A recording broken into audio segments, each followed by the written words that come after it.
around the world. The mission.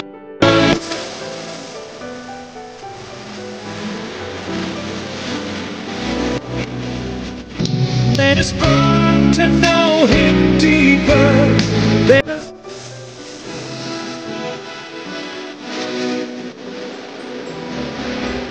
the Lord our God is the heartbeat of our mission.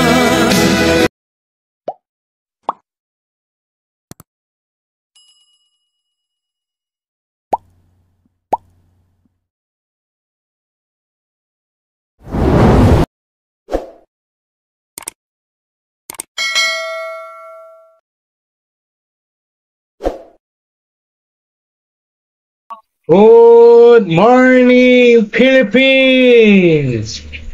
Good morning, world! Good morning, Metro Manila! And good morning, Metro Cebu! Welcome to our Mission Sundays 2025. And this is your servant, God's servant, Dr. James Lopez, President of Jesus Still Heals Worldwide Healing Ministries, and the President Dean of the Masters Online Seminary. We will conduct our Mission Sunday 2025. And I will make a bold statement right now. I want everyone to listen. I want every Christian out there to listen. Makinig po kayong lahat. At panawain niyo po ng mabuti lahat po ng aking sasabihin. Lalo na po ngayon. Ready na po ba kayo? Ito po yun. Ministry is not only for the clergy or for church leaders, but ministry is also for the laity or for every church member. Particularly, especially, the ministry of sharing, proclaiming the saving gospel of the Lord Jesus Christ to the lost souls around you. So, tatagalugin po natin, ministeryo ay hindi lamang para sa mga ministro o mga leaders ng church. Ito rin po ay dapat gawin ng bawat miyembro ng ating mga churches. Yan po ang theme ng ating Mission Sunday this year 2025.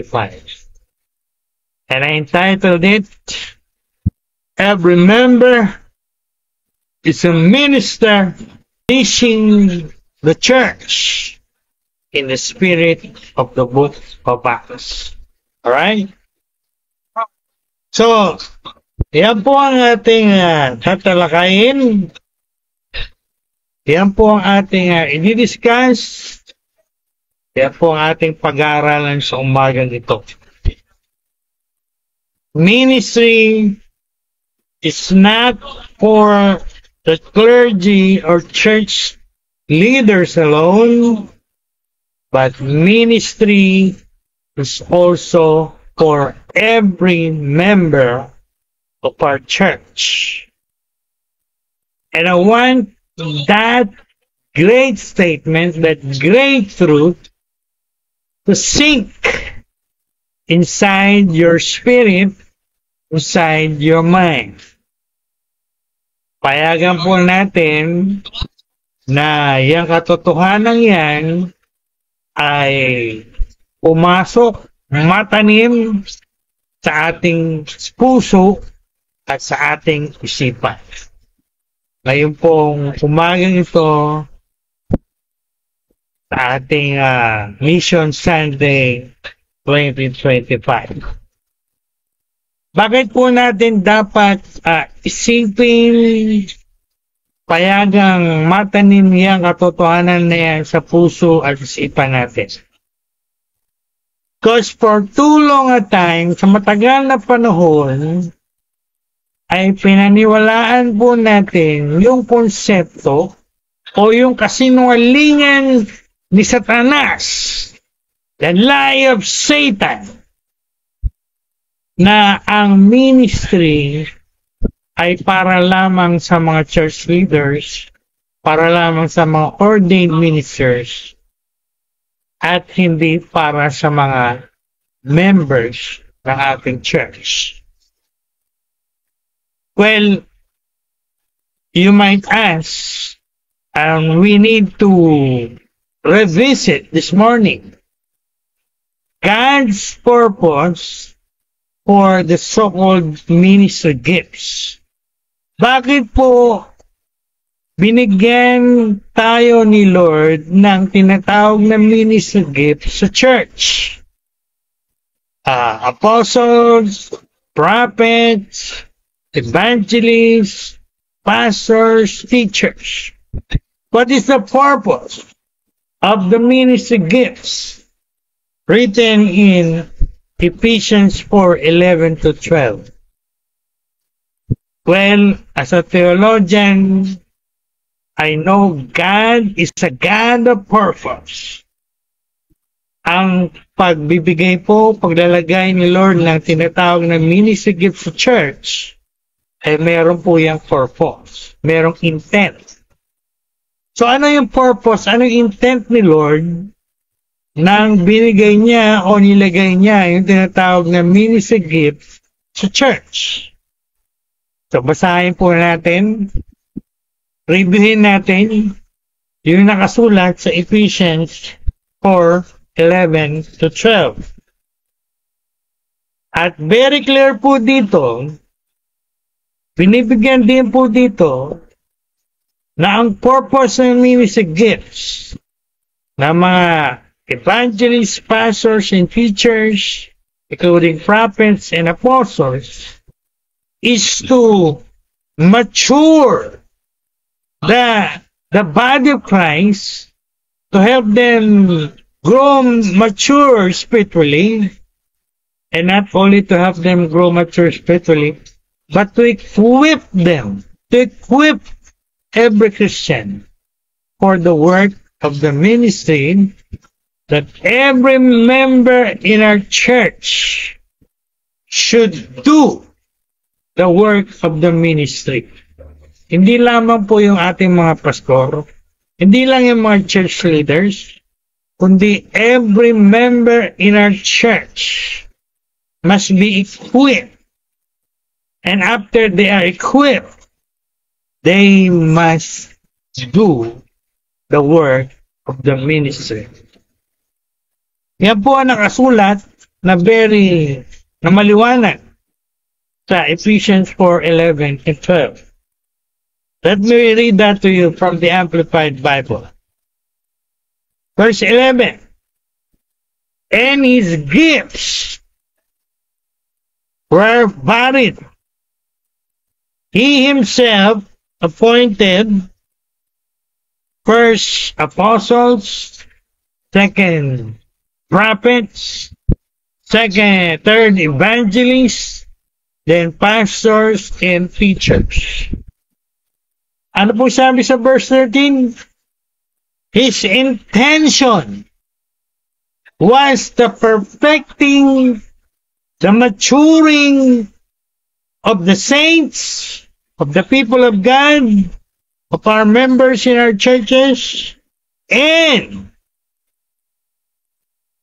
full equipping of the body of Christ, of every member in our churches.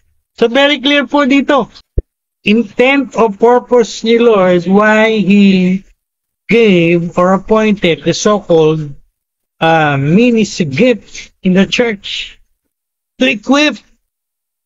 So every members in our church will do the ministry. And hindi lamang yung mga pastor natin, yung mga church leaders natin, ang gumagawa ng ministry. Particularly, especially, yung pag-share ng gospel sa mga lost souls around us. At pagka tinignan niyo po, when you look at the book of Acts, particularly the early church, siya lang po ang makikita niyo maliwanag. Kung ito po ay iintindihin niyo mabuti at pag-aaralan niyo mabuti. Every believer, every member in the early church was in the game. Everyone was a minister. Everyone was proclaiming, sharing the gospel to the lost. Not only the apostles, not only the church leaders. So, yan po ang ating dapat pag-isipang mabuti. Yan ang dapat nating bulay-bulayin sa umagang ito. At hindi lang natin isip-isipin, bulay-bulayin, dapat natin i-practice ating mga churches. Eh, hindi lamang yung mga pastor, hindi lamang yung mga church leaders, but every member in our church doing ministry, especially sharing the gospel to the lost souls around us. So, ngayon pong umaga, I can say that God is issuing a wake-up call. Wake up, church! Wake up, Christians! Lalo na po yung mga Kristiyano, yung mga members natin tinatawag na sitting Christians. Just sitting sa mga upuan ng ating mga churches and doing nothing. No? It's time for you to wake up. It's time for you to move. Time for you to do some kind of ministry in your churches, particularly, especially, sharing the gospel to the lost souls around you. Tingnan niyo po yung, let's look at Acts chapter 1 verse 8. Paborito natin ito. At maraming Christians alam to. You shall receive power after the Holy Spirit has come upon you, and you shall be witnesses to me, saith the Lord, in Jerusalem, Judea, Samaria, and to the outermost parts of the earth. So makikita po natin maliwanag dito na ang purpose, ang dahilan kung bakit tayo binigyan ni Lord ng Holy Spirit, kung bakit tayo binigyan dito ni Lord ng power ng Holy Spirit, ang purpose po, ang dahilan, ay para mag-witness tayo, para gumawa tayo ng tinatawag na work of evangelism. We tell the people, the lost souls around us, about the Lord Jesus Christ, their one and only Savior and Lord. Yan po yung purpose niya ng dahilan. Hindi para just to enjoy the Holy Spirit, just to enjoy the Holy Spirit of God, the power of God, speaking in tongues, the gifts, but to share, proclaim the gospel, the saving gospel, to witness to the Lord Jesus Christ. So, I want to reiterate that this morning, hindi po tayo binigyan ni Lord ng Holy Spirit o ng power ng Holy Spirit just to comfort us so that we can enjoy our Christian life. Remember what I taught or discussed last Pentecost Sunday? The purpose of Pentecost is not just to enjoy the Holy Spirit, not just to enjoy speaking in tongues, but also to witness for the Lord Jesus Christ. At ang witnessing po, ibig sabihin po niyan, si-share natin ang gospel, yung mga lost souls around us, share natin sila ng gospel, ng saving gospel, upang sila din ay maligtas, born again, at maging Christians din kagaya natin. So yan po yung purpose ng Pentecost. That is the purpose why God gave us the Holy Spirit, the power of the Holy Spirit, according to Acts 1:8. At sa tutorial po ito, sa message nito, this Mission Sunday 2025 na ating church or ministry, I want to share a warning to Christians out there who are not productive. Not productive. 3 years ng Christian, 4 years ng Christian, matagal ng Christian, pero hanggang ngayon, wala pa ring bunga, wala pa ring fruit, wala pa ring kaluluwa, wala pa ring tao na nadadala sa paanan ng ating Panginoong Hesus. Matagal ng Christian. Years ng Christian. Pero wala pa ring fruit. Wala pa ring bunga. Ni isang kaluluwa, hindi nakapagdala kay Lord. At meron pong warning sa mga ganyan Christian, particularly sa Gospel ni Luke. I'll give you the text. Luke 13, verse 6 to 9. Ang sabi po dito, Lord told a parable, at ang lesson po ng parable na ito ay yung may-ari, owner ng isang ubasan o isang fig tree ay naghahanap ng bunga, at paghanap niya ng bunga, wala siyang makitang bunga. 3 taon na, wala pang bunga. Parang punong kahoy na walang bunga for 3 years. And the Lord said, cut it down. Pero merong nag-request, bigyan mo pa siya, Lord, ng 1 year para makapagbunga. So the Lord granted the request, and He said, after 4 years, pag wala pang bunga yan, cut it down. So what is the moral lesson of the story? What is the lesson of the parable?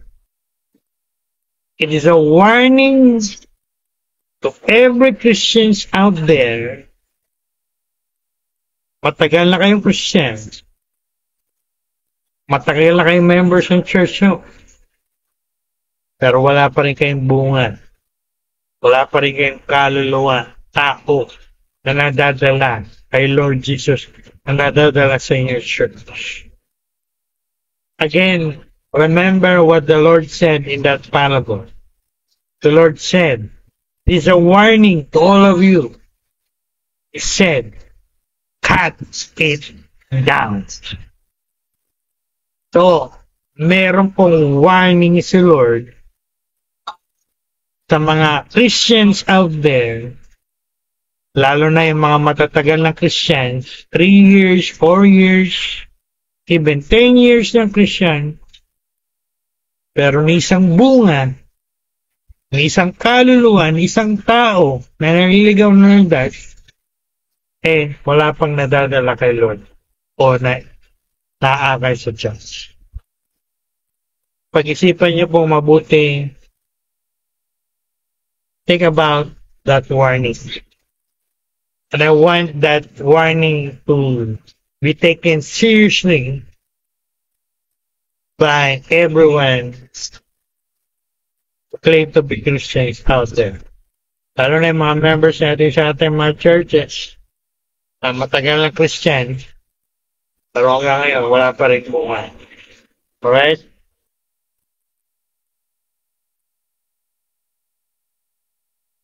And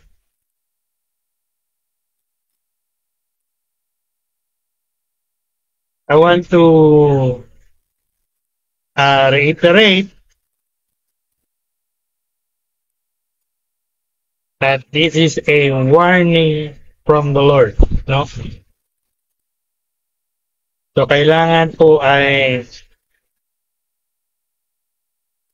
meron tayong bunga na maipakita kay Lord. Because the Lord is looking for fruits in our lives. Alright? Now, in Acts chapter 6, pag pinag-aralan niyo po yung Acts chapter 6, you can see there that the early church grow fast. At sa mabilis na paglago ng early church, hindi lahat magagawa ng mga apostol. So, they have to delegate. And so, in Acts chapter 6, babasa natin, they delegated the ministries to what we call now deacons. Yung po nga 6 deacons, first 6 deacons, mga diakono. At dalawa po dyan, kilala natin mabuti. Si Stephen at si Philip. Stephen was the first martyr. Philip was the first evangelist.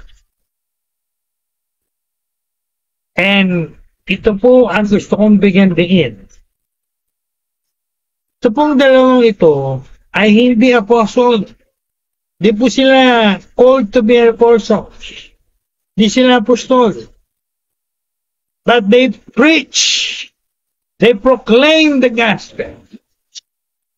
And not only they proclaim the gospel, pabasa niya sa Acts chapter 7 and Acts chapter 8, not only they proclaim the gospel, they also, the two of itong dalawang ito, they also work miracles, signs and wonders, kahit hindi po sila mga apostol. So, very clear talaga yung katotohanan na tinatalakay natin ngayong umaga ito. Na ang ministry, hindi lang para sa mga apostol, hindi lang para sa mga pastor, hindi lang para sa mga church leaders, para din sa mga members ng ating mga churches. The early church exploded because the ministry was delegated not monopolize. I'll say it again. The early church exploded because the ministry was delegated, not monopolized. So meron tayong matututuhan doon, no? So gusto natin ang ating mga churches, ating mga ministry ay mag-grow, we need to do some kind of delegation. At huwag nating i-monopolize yung ministry. Ministry is not only for pastors or ministers. Again, I am repeating it again and again. The ministry is also for our church members. Lalo na po kung sila ay matatagal ng Christian, lalo na kung ang mga churches natin ay matatagal na, no? Years na nag-exist. Dapat dinidelegate natin yung ministry, hindi natin monopolize, at bawat member natin ay gumagawa ng ministry, especially sharing the gospel to the lost. When the ministry stays in the hands of the few in our churches, hindi po tayo mag-grow yung ating mga churches, yung ating mga ministries. But when every member is mobilized, equipped, and doing some kind of ministry, our churches, our ministries will grow. So I want everyone to take note of that this morning. Whether you are a pastor or a church leader or a deacon or you are a church member, I want you to listen carefully. The church, the early church grows when members move from sitting Christians to moving, sharing, ministering Christians. No? Hindi po tayo dapat sitting Christians only. Just sitting in our church pew, naupo lang sa mga upuan sa ating mga simbahan, doing nothing. Hindi po yan ang kalooban ng Diyos. Hindi po yan ang plano ng Diyos. Ang gusto ni Lord, hindi lang mga pastor, mga church leaders ang naging ministry. Ang gusto ni Lord, ang kalooban ni Lord, bawat member ng ating mga churches doing some kind of ministry, especially, particularly, sharing the gospel to the lost. No? So, I want to ask you a question right now. Particularly kayo mga pastor, kayo mga church leaders out there. You want your church to grow in numbers? Very clear po ang lesson natin this morning. O ang sinasabi ng salita ng Diyos sa atin this morning. Equip the members of your church. Train them. Mobilize them. And make them move from being a sitting Christian to a ministering Christian. Realizing, believing, practicing the concept, every member is a ministry. Not only pastors or church leaders. Alright? Tingnan niyo po ngayon yung mga churches yun. Look at your church today. Look at your church now. Sino po ang nagsishare ng gospel sa church nyo? Yung pastor nyo lang ba? Yung mga church leaders nyo lang ba? At yung mga members, Walang ginagawa. Just looking. Just spectators. Just sitting. Again, hindi po yan ang will ni Lord. Hindi po yan ang plan ni Lord for the church. God's will, God's plan for our churches is every member is a minister doing the work of the ministry, sharing the gospel to the lost. Again, not only our pastors, our church leaders. I want that to sink deep in your spirit, in your heart. Pag-isipan niyo pong mabuti yan. At practice niyo po yan sa inyong mga churches. Starting this Sunday or next Sunday. This Sunday, as we're doing what we call Mission Sunday 2025. Alright? So, bago po ako magtapos, before I end this message, tutorial for our Mission Sunday 2025, I want to point out again another important lesson we can learn from the book of Acts. Alam niyo po ba yung Antioch Church? Yung Antioch Church sa Acts chapter 11.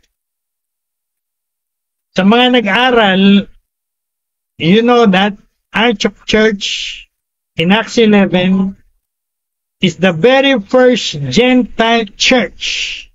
Kauna-unahang at church po sa early church na binubuo ng mga Gentile, hindi Jewish. Alam niyo po ba ang historical background nito? Ang story behind the Antioch Church sa Acts chapter 11. This is the very first Gentile church in the early church. And this is the very first place, kauna-unahang lugar kung saan ang mga disciples ay unang tinawag ng mga Christians. In Antioch. But alam niyo po ba kung anong story nito? Sinong nag-start? Sinong nag-church planting ng Antioch Church? Si Apostle Paul ba? Si Barnabas ba? Si Apostle Peter ba? Yung mga apostle ba sa Jerusalem Church? The answer is no. Basahin niyo pong mabuti, pag-aralan niyo mabuti. Sa Acts chapter 11, verse 19 and 20. Sa Acts chapter 11, verse 19 and 20, very clear po, yung sinulat ni Dr. Luke, kung sino yung nag-start, nag-church plant, ng very first Gentile church, at kung saan unang tinawag yung mga disciples sa Christian. Alam niyo po ba kung sino nag-start ng church nito? Kung sino nag-church planting nito?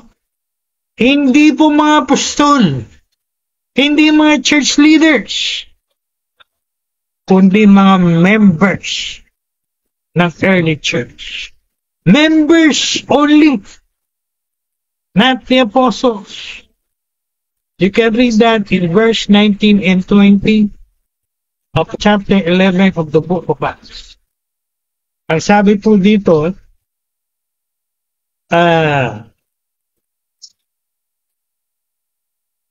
sabi nito ay, men of Cyprus and Cyrene, men from Cyprus and Cyrene. These were the members of the early church. They went to Antioch. They spoke to the Greeks, Gentiles, in Antioch. And because the Holy Spirit, the power of the Holy Spirit was manifesting strong in their lives, in their ministry, marami silang Greeks na win kay Lord, no? At ito pong mga Greeks na ito, ang unang naging mga members ng unang Gentile Church. Again, hindi po ito pinasimulan, church plant ng mga apostol. Members po ng church ang nag-start nito. Again, I want to reiterate, the biblical concept, the biblical principle that the ministry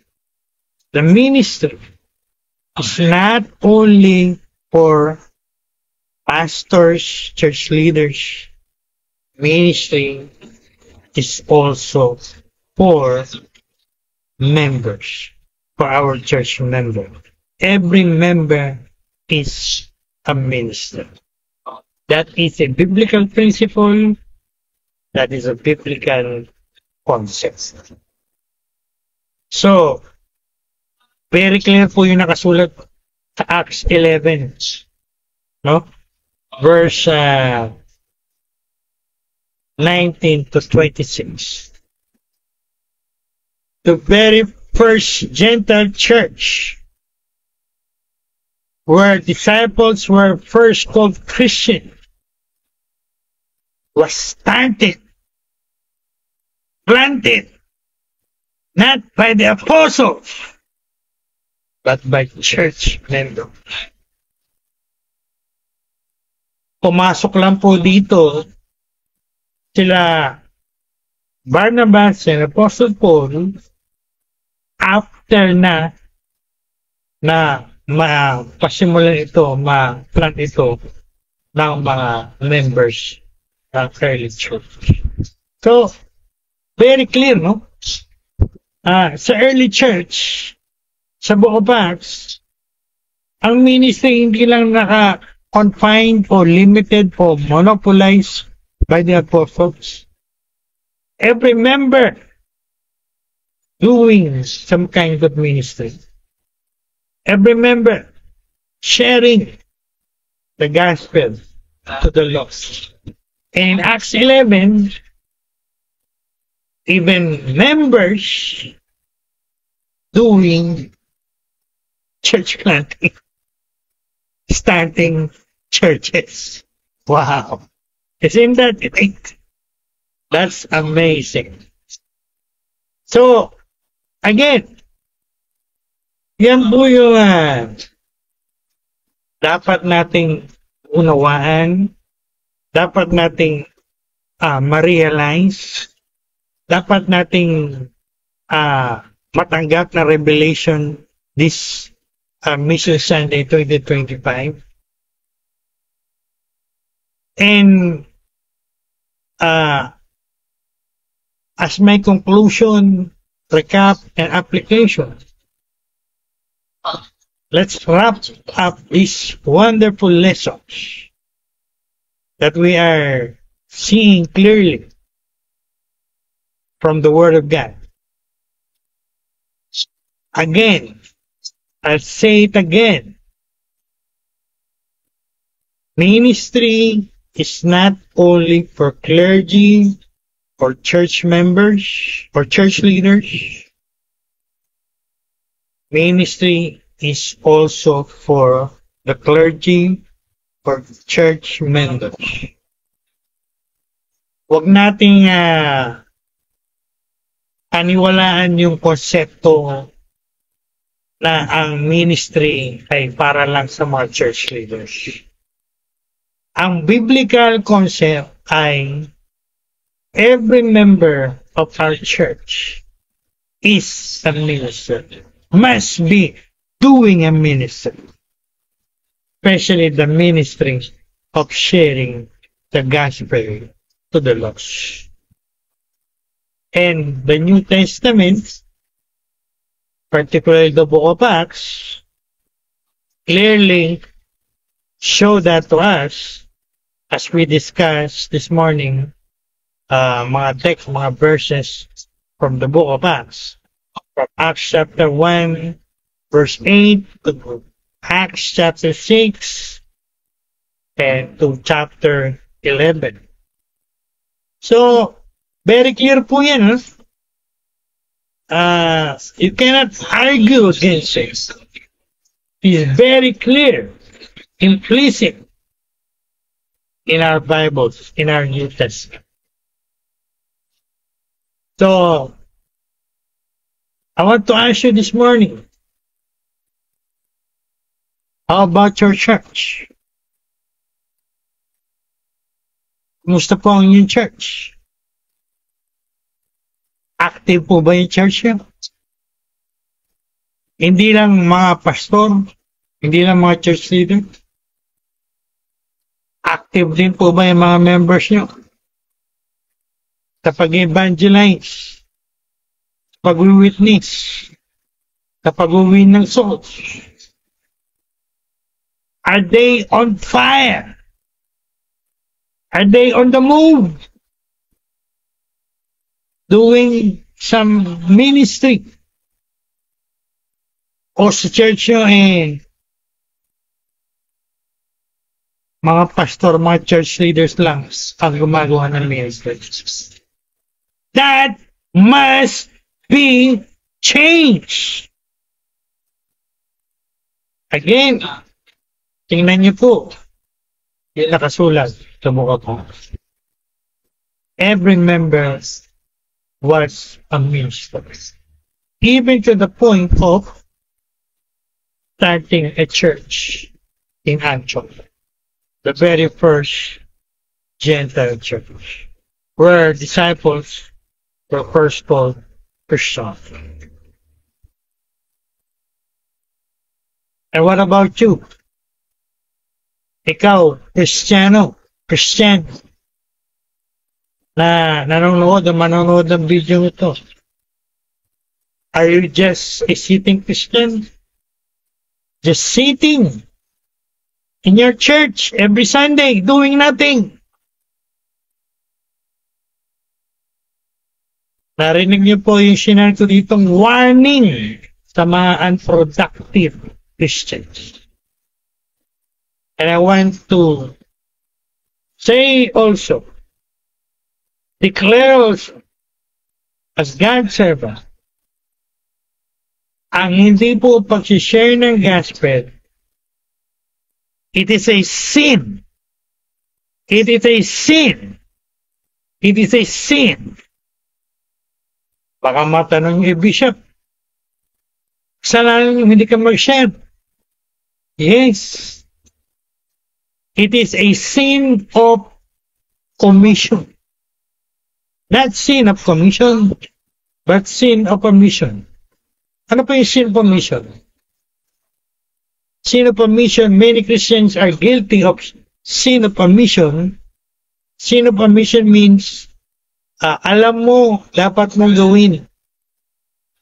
Like, pray, read the Bible, go to church, share the gospel. You know, as a Christian, as a church goer, you know, you must do it, and yet you are not doing it. Because it's a sin. Sin of omission. And again, you better listen to the warning given by the Lord in the book of Luke, chapter 13, 6 to 9. Na aking sinare kanina. No? Sa mga Christians out there, lalo na po kayong mga matatagal na kayong Christian, 3 years, 4 years, 10 years. Pag wala pa kayong mga bunga, ay isa, nagkaluluwa, isang taong naliligaw ng landas, na nadala kay Lord, napatanggap kay Lord, akay sa church nyo, nakakalungkot po yan. Again, it is a sin of commission. And God has a warning for you. You better go and bear fruit. Dapat po ay mag-graduate na kayo, napaupo po sa church, and go! Maayo kayo! At magkaroon kayo ng bunga. Mga kaluluwa na nadadala nyo kay Lord, napapatanggap nyo kay Lord, na dadala nyo sa inyong mga church every Sunday. Yan po yung kalooban ni Lord. Yan yung masasabi nating will ni Lord dapat gawin ng mga Christians. Ang mga members natin sa ating mga churches. Alright? So, pag-isipan niyo pong mabuti yan. Let that speak to your heart, to your mind. Payagan yung mangusap sa inyo yung katotohanan na yun. At hindi lang mangusap yan. Starting this Sunday, you commit yourself. You decide, you choose.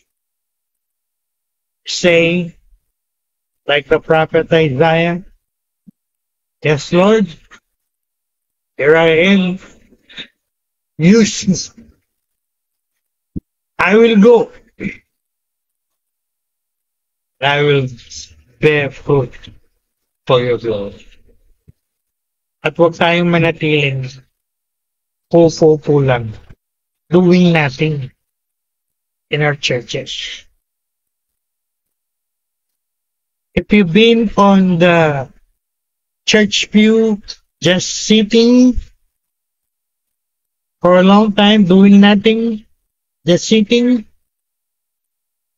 today is your wake-up call. I-listen na. Pinig po kayo mabuti. And if you're waiting for a permission, today God is telling you, go and bear fruit for the kingdom of God. And as a closing, I want to invite every Christian out there who is watching or will watch this video,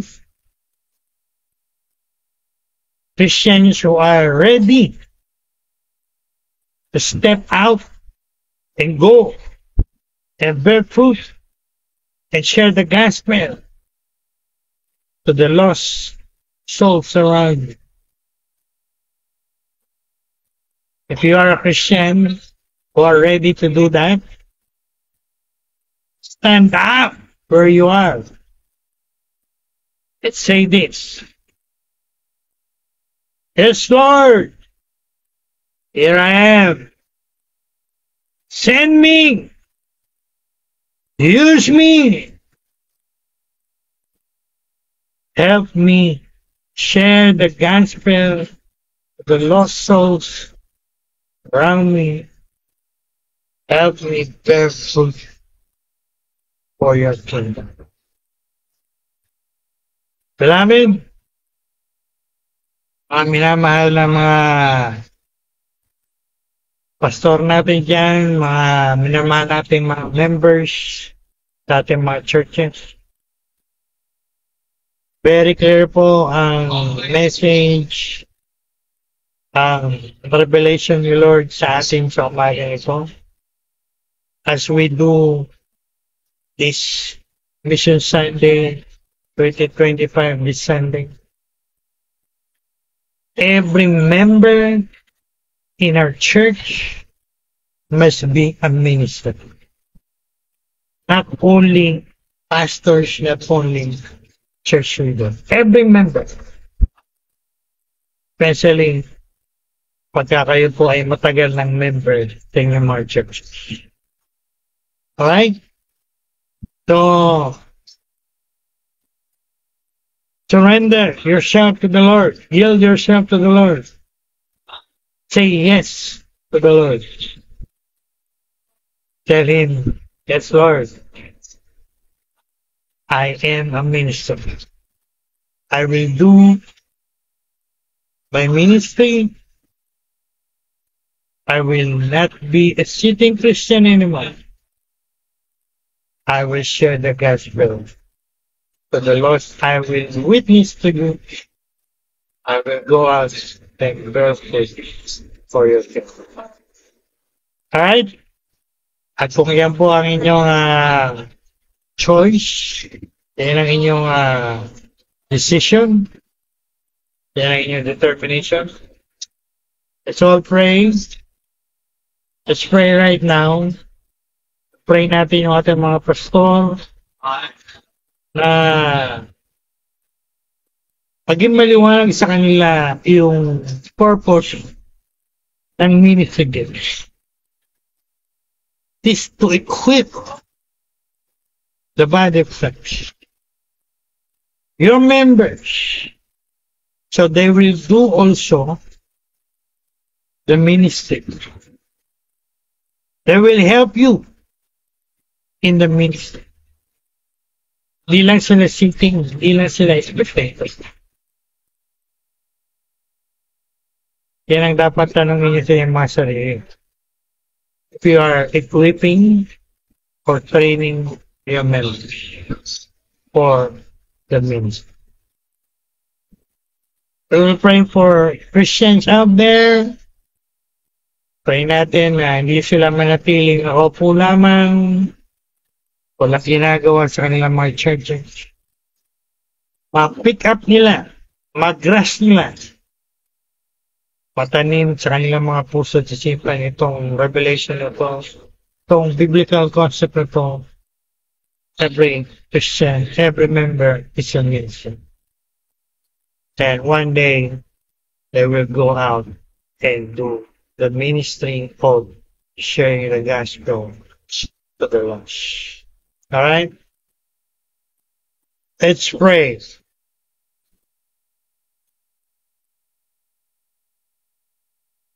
Yes, Lord Jesus. Yes, Father in heaven. Yes, Holy Spirit.